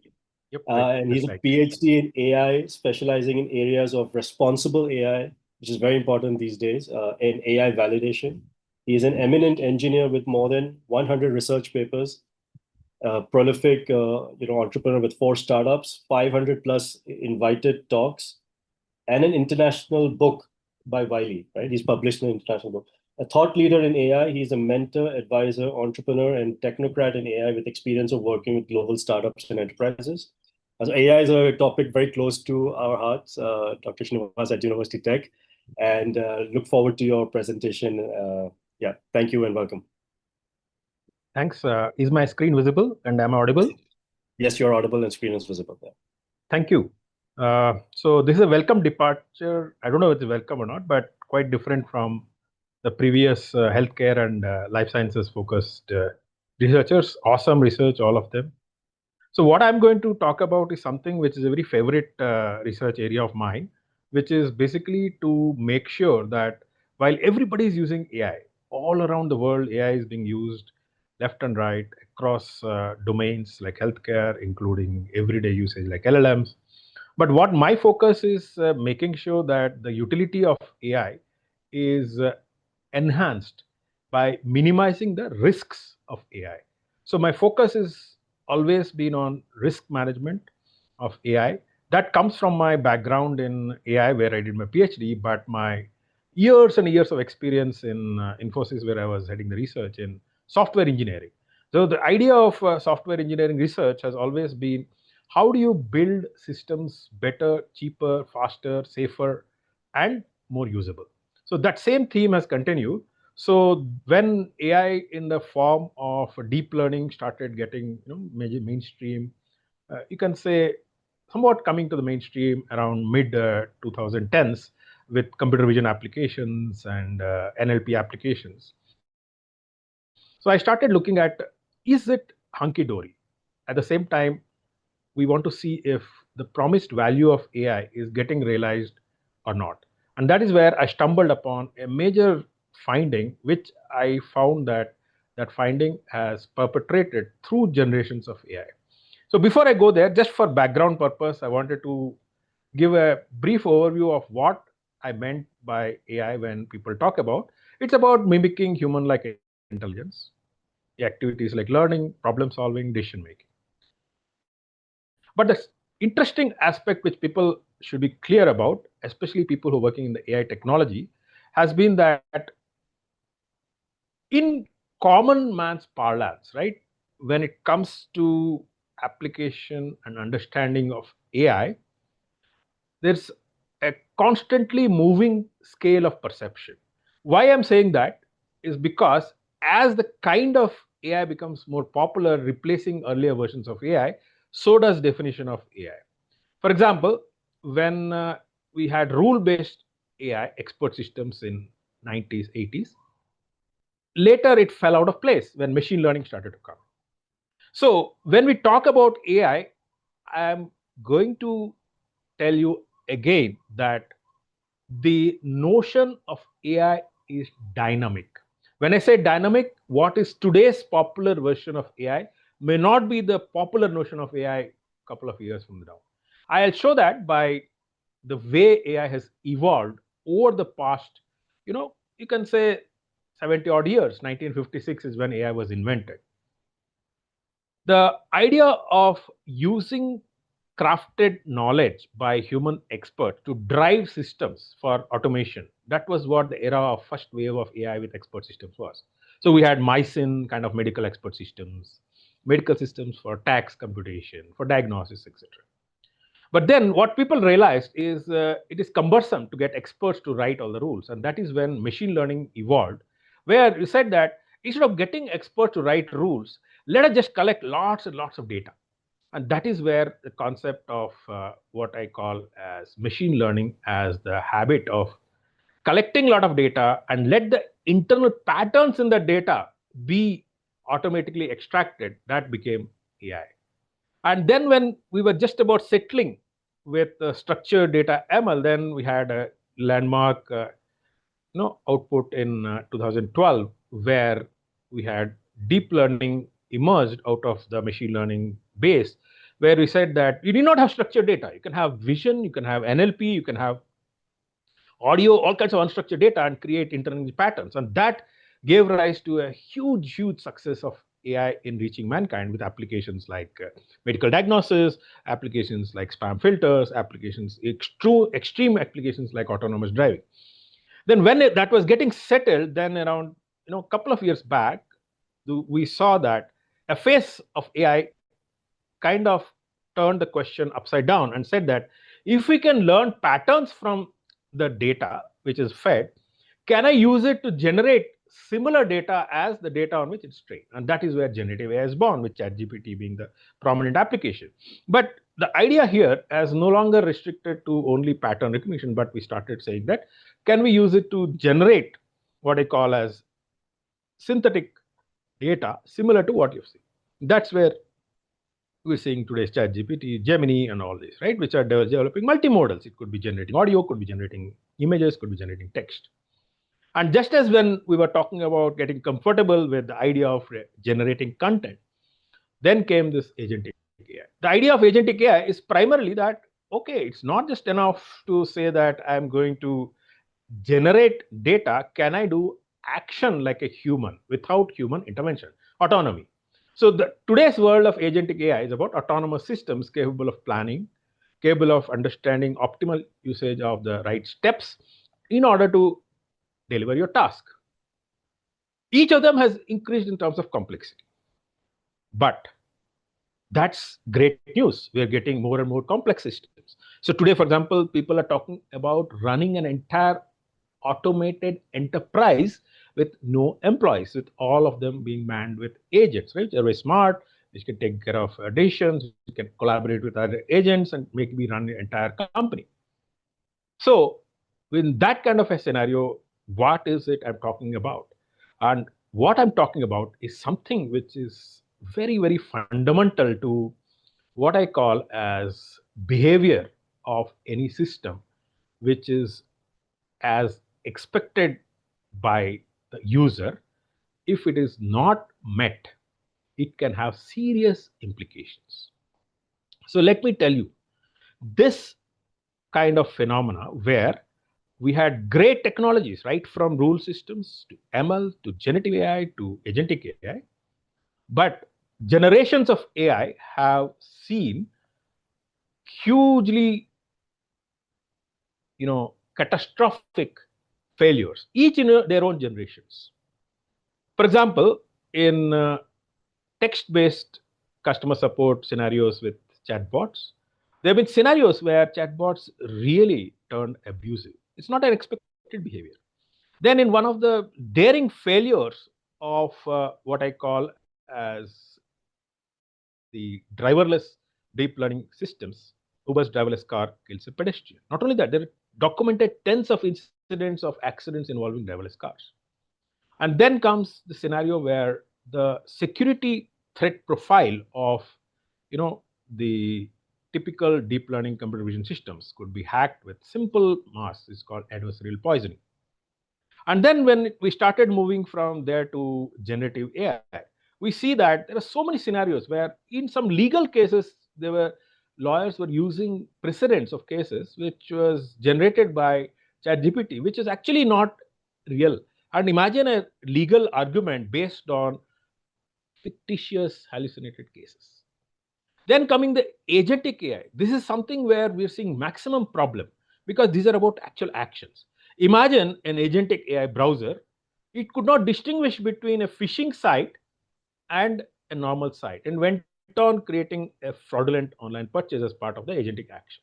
Or in slightly more dangerous scenario, Replit coding agent went rogue. It did not follow instructions and deleted entire database. In fact, this kind of incidents are being regularly reported in the press. In fact, I can tell you that even in the recent past, there was some recent incident where, without following instructions, there have been some kind of an agent work which went and wiped out file systems. And this is something which I feel is a very foundational area which tickled my researcher and practitioner. So about 7-8 years back, we started this whole journey around what does it mean to bring a safer, a more responsible, a more trustworthy AI. And that is where I said the answer is not in creating another algorithm. The answer lies in software engineering. Because today in any, let's say you develop a space software, you develop a medicinal software, there is tremendous amount of validation that gets done, tremendous amount of testing for different extreme cases gets done. So why not in AI? Unfortunately, what has happened is because of the glamour of AI, the data scientists have not paid sufficient attention to the validation area in AI or testing area. So the answer to all of this is borrowing the concept which is already prevalent in systems, building of software, which is software testing. The idea is, can you reduce the risk of software failure in operation? Instead of software, you replace it with AI. So AI testing is basically to assess the quality of AI so that we can reduce the risk of AI failure in operation. That is what is AI testing.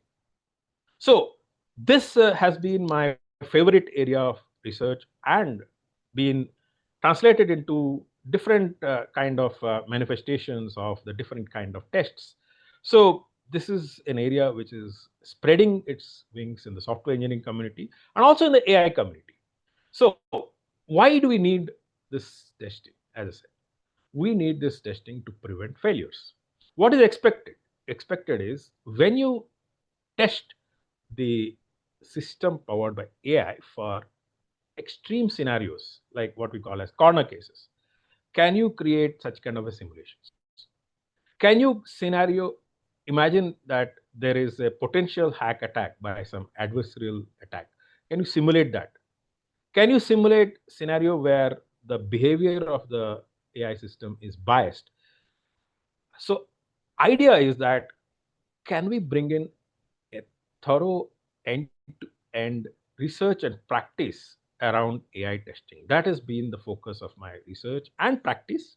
So as a result of my research, we have also converted what we have been developing as part of the research into an IP and a product company, which we recently launched with the intent that we should not let rogue AI anywhere in the world. We should make sure that we follow the principle of what is called as trust but verify.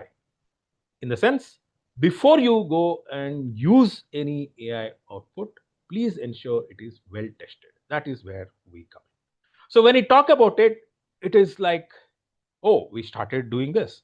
But then what happened is when we started looking at applying conventional testing techniques, right? Let's say, for example, you have a web form with some input data, you expect certain outputs. You know how to test it because it's deterministic. You know what are the inputs, what are the variations it takes. So you can do positive tests in terms of varying the inputs, you get the outputs. But the concept there is what is called as test oracle. Means you know what is the expected output for a given input. But the problem in AI, as you all know, is the fact that all the machine learning, deep learning, or generative AI, or any of the agentic systems are based on the idea of probabilistic, non-deterministic behavior. Means the outputs may vary depending on though it's the same conditions, or depending on different inputs, it may give different outputs, which is not predictable. So the idea of how do you overcome the challenges of lack of test oracle and the probabilistic behavior manifest into variations of testing. That is where we said, okay, let us bring something which was there in the testing domain. We call it, pseudo oracle, approximate oracle. That is what we call it, metamorphic testing. That has been the primary focus of my research in different domains of testing for various kinds of AI, whether it's vision AI, whether it is text AI, whether it is even LLMs. Then the other issue which is coming up is, till today, when you talked about hardening security, end-to-end system security, people were talking about penetration testing of the web, understanding the different APIs, different endpoints. But what they don't understand is the AI model itself is vulnerable to some kind of attack. It's called adversarial poisoning. So we had to come up with a new kind of a testing, security testing for the domain of AI to ensure AI robustness. That is where we started focusing on how, and how we can create a test bed for creating an ethical adversarial hacking of existing AI models, and in combination with metamorphic testing, how you can create some kind of a robustness guarantees for the AI model. So I'll give you a very simple example where this has been proven. Let's say, for example, you have a traffic sign. All of you can research it online. There is a small patch you can put on top of a traffic sign, which is stop, which will make a driverless car see that stop sign and see that it is not actually stop sign. And imagine the kind of accident that can cause. So that is what we call a soft belly of AI models, especially those which are based on deep learning. They carry a severe risk in terms of being able to be poisoned with simple what we call as adversarial attacks. Same thing has been extended to LLMs by means of what is called as prompt injection attacks, which is for LLMs, they don't have an idea that they could be misused by this kind of a small attacks. And then the other problem which is also happening is, as model is a reflection of the training data. What we found is, especially in scenarios where the kind of behavior of the data changes very dynamically, the model which you built for certain past data may not be holding so well for incoming data, which causes a degradation in the performance, causing drift. So an example is, for example, let's take a very simple example. Let's say you have a model for, let's say, fashion technology. You said this quarter some interesting patterns are emerging. You have captured it and use it for offering people to do self-design based on that. But what you realize is more and more people are unhappy with the designs because some new trend has come, the new maybe Marvel movie has come, some new style has come up, and that is not captured in the model. So what is happening is, it is a pain to work with older models, which is going to cause you loss of customers and loss of taste of customers. But lastly, as you can see, the human values of fairness. Don't expect AI systems to be fair by default, because if the underlying data is biased, it will reflect in the model behavior. But when you go and use AI in critical scenarios, like especially what we found is major issues when we're talking to some customers in financial services, they found that when it's coming to especially the risk underwriting, right, there is a huge variations in the what we call as flagging as high risk, discrimination being shown on various dimensions. It could be gender, it could be nationality, it could be based on poverty level, etc. But that's not very fair in terms of expected behavior of the AI system. So this is the overall research area. This is broken down into several. Each of them is a separate sub-problem.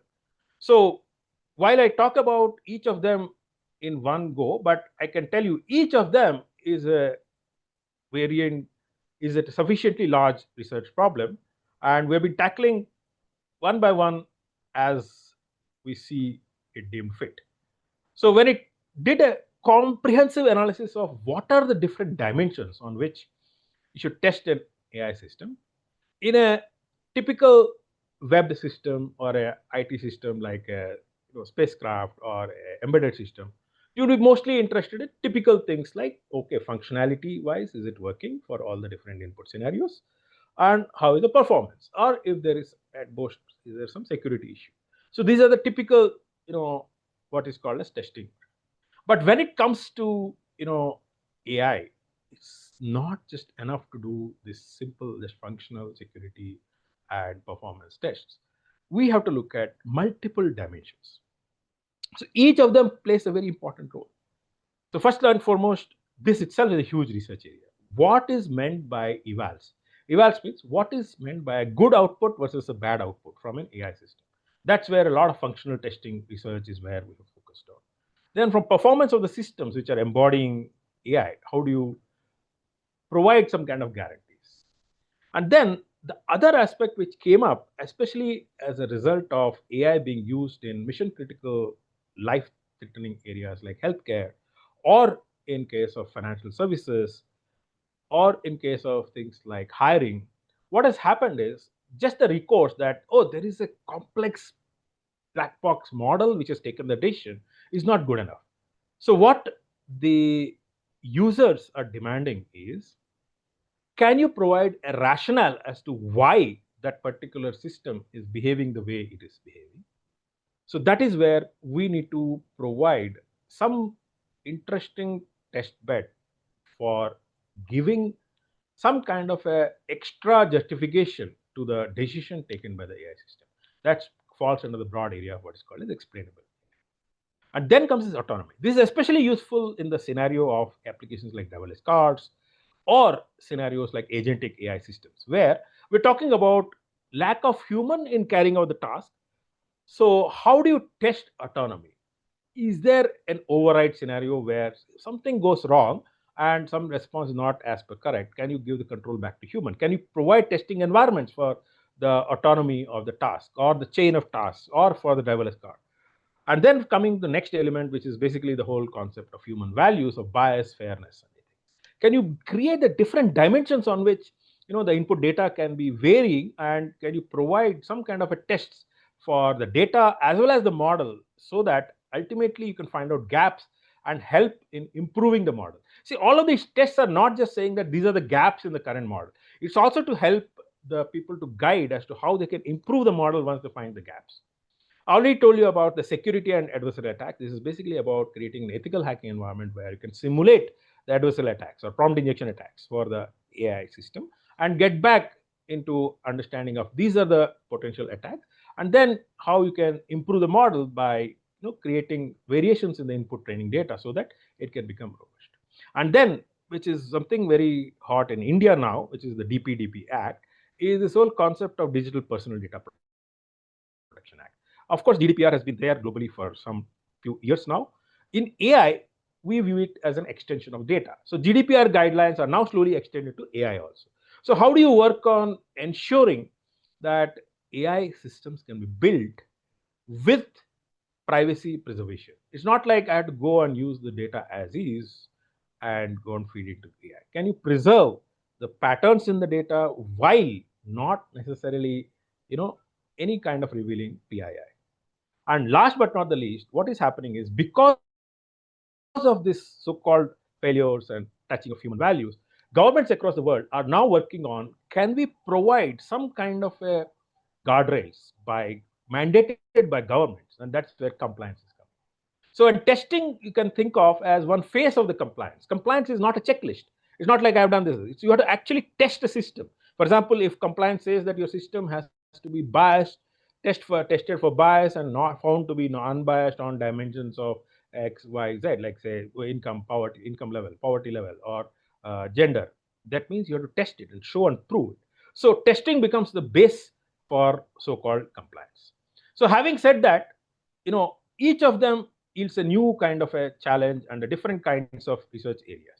So let's look at, typically when you talk about evals, for ML models, we have had plethora of evaluation metrics based on concept of segregating data into control sets of tests, etc.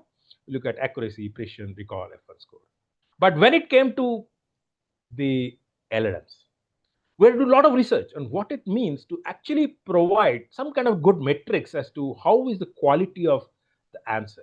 So that's where we are still researching. We come up with some scores. These are accepted by industry, and we are getting more and more such evals are still work in progress. For example, one of the things we are trying to see is answer relevancy. For example, if you ask a query and the date and the answer you got should be relevant in terms of what is semantically being asked for. Or if you look at something like toxicity score, this is something which is very important from LLM perspective, saying that are you really able to give scenarios where you're getting toxic responses? In case you're getting toxic responses, you should get an explanation of why it is generating that. So you can come back and see what kind of data was responsible for that. You can provide a correcting mechanism for revised, fine tuning of the model. So evals for LLMs is one basic area where I see lots and lots of scope. It is still work in progress. We in fact have a very nice patent pending technology and some kind of a eval metrics we are working on. It is a very interesting area, and I would say a whole world is required to work on this, so that as more and more LLMs get into our daily life, we should have better and better evals, so that we can ensure that we have something which is not hallucinating, something which is not giving toxic results, something which is giving more and more relevant answers. While that is there, when we moved on from LLMs to agents, it's even worse. We are bringing autonomy. So there we should have tests which would be clearly about, are you selecting the right tools? Are you selecting the right APIs? So if you look at the, some of the error which I had provided in the concept, Comet browser, agentic AI browser, it could not distinguish between a phishing site and a real site. And it went and completed a fraudulent online purchase. So what is that about? It's about not having a proper eval of the right API selection. So what happens in API or a web-based task or an LLM-based task is that base task is there, but then you have the integration of them and selecting the right task and understanding the efficiency of each task becomes important. So that's why there are a bunch of metrics which are emerging for evaluating agentic AI. So while we talk primarily about evals, but then I can tell you that all the dimensions which we talked about, which is around these dimensions of autonomy, bias, fairness, accountability, a whole new bunch of areas is something which is emerging. I'm not saying we're working on all of them, but we are definitely very gung-ho on working on areas which are mainly around fairness and what we call as the privacy and security and testing. These are our focus areas. So in testing, I told you, right? The biggest problem in non-deterministic AI is we don't have a test oracle. Once we don't have a test oracle, we need to create testing mechanisms whereby the AI systems can still be providing guarantees of performance by using something called as pseudo oracles. That's where we do what is called as metamorphic testing, or we do something called back-to-back testing, where we kind of do two similar systems and see how the AI system 1 and AI systems 2 perform, and if there's too much divergence, that gives an idea about where there is a problem. And especially in case of agents, especially which are autonomous agents, from a safety perspective, we see that there's a huge amount of role for protocol verification based on formal methods to ensure that agents do not exit safety boundaries. Because if you look at the again, I'm tracing back to why all of this, because we're seeing accidents. What was the problem in the case of Replex AI coding agent? It went beyond the control and then deleted something and did not follow the instructions which was given to it. So to avoid that, we can look at areas like formal methods to understand if anyone is violating safety critical rules, and then we can look at. So Dr. Srinivas, just a quick reminder, we have 3 more minutes. Yeah. Sure. So as I can see, we are looking at something like a whole gamut of research areas, and I feel that this is an area which is just about emerging. As you can see, some of the things like, for example, when you're talking about fairness, can you create a testing mechanism using counterfactuals, which are about the boundary of varying different conditions of like gender or poverty level, etc., and try to see the behavior. And lastly, but not the least, as I said, emerging area is compliance. How do you bring automation to compliance? Because this is going to be a very important thing as we go forward. So, as I said, in case of EU AI Act, we are talking about a very near-term target of assuming that all the high-risk systems will be subject to comprehensive tests so that they do not violate the basic requirements. So, similar regulations coming up across the globe. So all I can say is testing is an important part of all of life cycle. It will help prevent failures, and this is also spinning off new research areas. And just to give an idea, what we at AI Ensure are doing is we are actually trying to come up with a SaaS-based platform to enable QA and testing on all these dimensions of reducing risk across the different generations around vision, around LLMs, around agents. So the idea is we need to ensure a trustworthy AI which is well tested by design and practice. And I think this is a very, very cutting edge area which has huge scope in order to make sure that AI is successful in its vision of improving overall quality of work and life of mankind. Thank you. Thank you so much, Dr. Srinivas, for your presentation. I think it's very relevant in today's time. Like, AI affects us in all domains, and you're doing a very important job in keeping AI in line and focusing on safety. I think especially in schools, like as the new generation comes online and they are born into their AI natives, I think it's very important for them to also understand that there was a time before AI, and we have to bring the same safety principles to this new world. So I would like to, this is a wrap on this part of the R&D symposium where the lightning talks are over now. I would like to thank all four of our speakers, on taking time out to present their path-breaking work. And before we move on to the next section, I'll hand over to Hemant. I think there's a short break. Over to you, Hemant. Thank you.